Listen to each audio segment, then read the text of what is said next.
మౌనముగా ఉండుట నీకు స్తుతి చెల్లించుటే. అంటే వాక్యం వినేటప్పుడు నువ్వెంత మౌనంగా ఉండి దేవుని వాక్యాన్ని ఎంత హృదయంలోనికి తీసుకుంటావో అప్పుడు అది దేవునికి ఏం చెల్లించినట్లు? స్తుతి చెల్లించినట్లే. కనుక మీరెవ్వరూ మాట్లాడుకోవడం కానీ ఏమీ చేయొద్దు. దయచేసి అందరూ కూడా శ్రద్ధగా దేవుని వాక్యం వినండి అండి. మన మాటలు ఎలా ఉండాలంటే చాలా తక్కువగా ఉండాలట. ఎలా ఉండాలి? వినడానికి యాకోబు పత్రికలో ఉంది 1వ అధ్యాయంలో, వినుటకు వేగిరపడండి, మాట్లాడడానికి ఏం చేయాలట? నిదానించాలట. చూద్దాం ఒకసారి ఆ మాట చూద్దాం. యాకోబు పత్రిక 1వ అధ్యాయము మనందరం చదువుకున్న మాటే, ఎల్లప్పుడు ఎప్పుడు చదువుకునే మాటే. యాకోబు పత్రిక 1వ అధ్యాయము 20వ వచనము 18వ వచనము ఉంటుంది చూడండి ఒకసారి.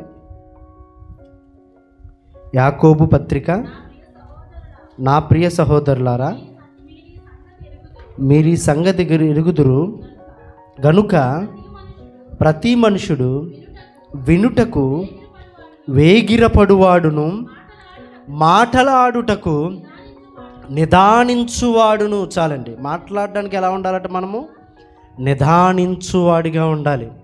అంటే ఇప్పుడు నేను ఇది మాట్లాడాలా వద్దా అని నిదానించి మాట్లాడాలి. వినడానికి ఏం చేయాలి? ఏం చెప్తారని మనం ఏం చేయాలట? చెవి పెట్టాలి. అందుకే ప్రకటన గ్రంథంలో అంటాడు, చెవి గలవాడు వినుగాక. అంటే వినాలి. చెవి గలవాడు వినుగాక. ఇదేంటి, మనందరికీ ఏమున్నాయి? ఇక్కడ చెవులు ఉన్నాయి. మనమందరం అనుకున్నాం ఈ చెవులుంటే చెవులీలు పెట్టుకోవడానికే కోసం అని అనుకున్నారు ఏంటి? కాదండి. చెవితో మనం ఏం చేయాలట?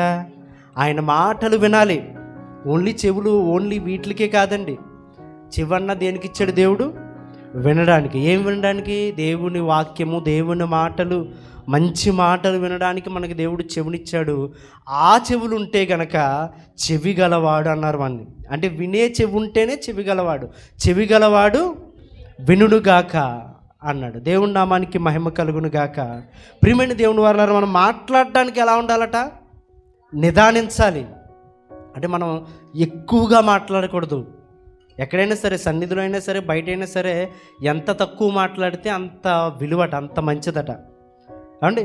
ఒక పాస్టర్ గారి దగ్గరికి ఒక అబ్బాయి వచ్చాడంటే, ఒక చిన్న కుర్రవాడు వచ్చి అన్నాడట, అయ్యగారు ఎక్కువగా మాట్లాడితే మంచిదండి, తక్కువగా మాట్లాడితే మంచిదండి, నాకు ఎక్కువగా మాట్లాడాలనిపిస్తుందండి, నేను తప్పులేం మాట్లాడతలేదు, కరెక్ట్గానే మాట్లాడతాను, నాకు ఎక్కువగా మాట్లాడాలనిపిస్తుందండి అన్నాడట. చాలామంది చూడండి, కూర్చుంటే ఇంకా మాట్లాడుతూనే ఉంటారు, మాటలు ఆపరు ఇంకా. అలాగా ఎక్కువగా మాట్లాడాలి అన్నాడంట. ఎవరు? అబ్బాయి. అప్పుడు పాస్టర్ గారు చక్కని సమాధానం చెప్పారంట. ఏంటో తెలుసా? ఏం చెప్పారంటే, కప్పు ఉంటుంది, కప్ప పగలు రాత్రి బ్యాక్ అంటే ఏం చేస్తుంది? కూస్తానే ఉంటుంది, అరుస్తానే ఉంటుంది. పగలు ఉండదు దానికి, రాత్రి ఉండదు. కానీ దాని కూతలు ఎవరు కూడా ఏం చేయరు? పట్టించుకోరు. అలా కప్ప బెకబెకలు ఏం చేయరు, ఎవరు కూడా పట్టించుకోరు. కానీ కోడి ఉంది చూసావా? కోడి తెల్లవారుజామున ఏం చేస్తుంది? అది కొక్కురుకో అని అరుస్తుంది. అది ఒకే ఒక్కసారి అరుస్తుంది. అప్పుడు అందరూ నిద్రలేచి అమ్మయ్య తెల్లవారింది అనుకుంటారు.